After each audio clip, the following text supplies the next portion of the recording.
Hæ öllsömmul. Í dag ætlum við að skoða það sem kallast Surya Namaskar eða sólarhylling. Sólarhylling í Vinyasa Krama kerfinu er tæknilega hvernig við komum inn í vaffund. Og við getum gert það á tvenns konar hátt, það sem kallast með eða án sthiti. Og sthiti þýðir raun og veru einn auka andardráttur í standandi framteginu. Og við gerum það til að fá kviðinn til að virkilega vinna vel, svo þessi auðveldara að hoppa aftur. Þannig að við ætlum að gera þetta, við ætlum að skoða tvennt á sama tíma, í raun og veru að forðast losun hálsins og helst að hoppa ekki niður í efri planka og síga niður. Það er allt í lagi í einhvers konar þróunarútgáfum, en í Sikshana Krama sem þýðir án þess að breyta röðinni, þá hoppum við beint í neðri plankan. Þannig ef við framkvæmum þetta núna, Talía lyftir handleggjunum og handleggjarnir stoppa cirka þegar þeir eru í línu við hnakkann til að fá brjóstbakið til að vera í opnun og síðan beygir hún sig fram. Lófarnir koma inn að ökklum. Hún kemur í fyrsta form sthiti og þið sjáu það að hún beygir sig ekki alveg fram, hún skilur smá eftir, af því að þegar hún andar að, þá lyftur hún brjóstkassanum og viðheldur lengingu hálsins.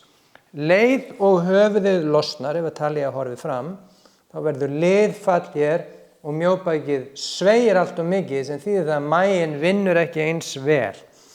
Þannig alltaf að halda lengingu hálsins, þessi Sikshana Krama, og hér andar hún út og kemur alveg saman. Hún heldur í sér andanum og hoppar niður í neðri plankan.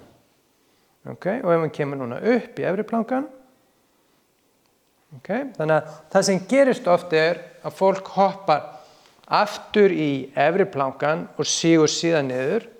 Það er ekkert að því, en það er ekki þetta Sikshana Krama og þetta er það sem við viljum fá, þráðbeitt líkami. Síðan hangandi hundur, mjög gott. Eftir það vaffhundur